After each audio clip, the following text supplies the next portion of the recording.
আলহামদুলিল্লাহ, ঢাকায় বিশ্বমানের হাসপাতাল হবে, চীন দেবে $134 বিলিয়ন। বাট চীন এখানে ইনভেস্ট করে লাভটা কি? মজার ব্যাপার না? চলুন হিসাবটা মিলিয়ে নিই। প্রথম লাভ হলো, খুব সম্ভবত চীন এখানে তাদের টেকনোলজি আর ম্যান পাওয়ার এমপ্লয় করবে, আর বাকি 8-10টা চায়না প্রজেক্টের মতোই হবে এই প্রজেক্ট। কিন্তু এখানে একটা বিরাট রাজনৈতিক লাভ আছে। বাংলাদেশ খুব ভালো হাসপাতাল হয়ে গেলে সবচেয়ে বড় মারাটা খাবে ভারত। সারা বছরে কয়েক হাজার কোটি টাকা ভারতে পায় শুধুমাত্র হেলথ ট্যুরিজম থেকে। চীন বাংলাদেশে যত ভালো মানের হাসপাতাল গড়ে দিতে পারবে, ভারতের রাজস্ব তত কমতে থাকবে, মাঝখান থেকে লাভ হবে বাংলাদেশে। শেখ হাসিনা গত 15 বছর দেশটাকে ভারতের কোলে তুলে দিয়ে বাংলাদেশের নাগরিকদের এসব সুবিধা থেকে বঞ্চিত করেছে। এটাই ছিল হাসিনার সাথে মোদির চুক্তি।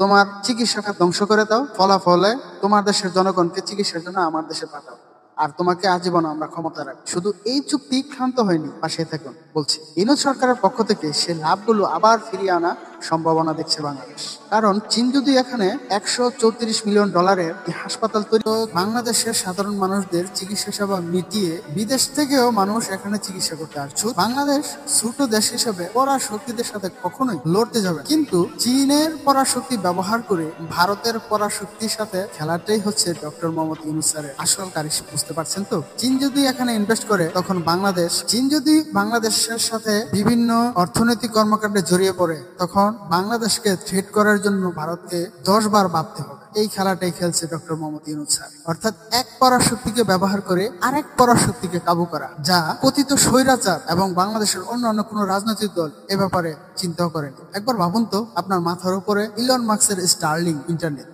যা কোনো স্বৈরাচার চাইলেও বন্ধ করতে পারবে। আপনার রেল যোগাযোগ চলবে সম্পূর্ণ জাপানের প্রযুক্তি। জাপান অলরেডি বাংলাদেশের রেল যোগাযোগ স্থাপনের জন্য আগ্রহ দেখিয়েছে। জাপান অলরেডি বাংলাদেশের রেলের উন্নতির জন্য আগ্রহ স্থাপন করেছেন। এখন যদি জাপানি প্রযুক্তিতে বাংলাদেশের রেল ডেভেলপমেন্ট হয়, আর ইলন মাস্কের স্টারলিংক ইন্টারনেট চলে আপনার মাথার উপর, আর ওইদিকে তিস্তা এবং চিকিৎসা খাত চলে চীনের অর্থায়ন, ভাবা যায় বাংলাদেশ কোথায় চলে যাবে। ওইদিকে ভারত পেঁয়াজ শুল্ক অলরেডি কমিয়ে দিয়েছে, তাও আমরা নিচ্ছি না, কারণ আমরা বুঝতে পেরেছি 5ই আগস্টের আগে কি নির্মম ভাবে বাংলাদেশি ট্যাক্সের টাকায় খেয়ে পড়ে বাংলাদেশের মানুষের উপর গুলি চালানোর নির্দেশ দিয়েছে স্বৈরাচার হাসিনা। 2000 মানুষকে হত্যা করেছে এবং প্রায় 40,000 মানুষ পরোক্ষ প্রত্যক্ষ ভাবে পঙ্গুত্ব বরণ করেছে। আর এই স্বৈরাচারকে সম্পূর্ণ মদত দিয়েছিল এবং এখনো দিচ্ছে আমাদের প্রতিবেশী স্বামী স্ত্রীর সম্পর্কের দেশ। সে দেশের সঙ্গে আমরা সম্পর্ক স্বাভাবিক করব? তারা কি মনে করে পেঁয়াজ আমরা মাগনা কিনি, আমরা টাকা দেই বলেই তারা পেঁয়াজ দেয়? তারপরও তারাও মনে করে তাদেরকে নম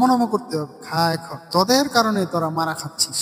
এখন আসি মূল আলাপে। আপনারা আপাতত বিএনপি, আওয়ামী লীগ, জাতীয় পার্টি, জামাত সহ প্রচলিত সকল রাজনৈতিক দলকে ভুলে যান। আপনারা সবাই বাংলাদেশকে প্রমোট করুন। আর এখন থেকে ভাবুন, ডক্টর মোহাম্মদ ইউনূস স্যারকে যদি 5টা বছর সময় দেওয়া যায়, তাহলে আমাদের বাংলাদেশ হবে দারিদ্র মুক্ত বাংলাদেশ এবং সত্যিকারের একটি স্বনির্ভর বাংলাদেশ হবে আমাদের দেশ। একটা জিনিস চিন্তা করুন, 57 জন প্রবাসীদেরকে বিনা কারণে স্বৈরাচারের মদদে গ্রেপ্তার করেছে, এবং গ্রেপ্তারের পর শেখ হাসিনা বলেছে সেটা আমাদের কিছু করার নেই। ডক্টর মোহাম্মদ ইউনূস সাহেব ক্ষমতায় আসার সাথে সাথেই 57 জন প্রবাসীদেরকে কারাগার থেকে মুক্তি দিয়েছে আরব আমিরাত সরকার। সুতরাং উনি আন্তর্জাতিক মানের খেলোয়াড়, এটা আপনাকে মাথায় রাখতে হবে। আমি বর্তমানে ইউনূস স্যারের পক্ষে, নির্বাচনের বিপক্ষে।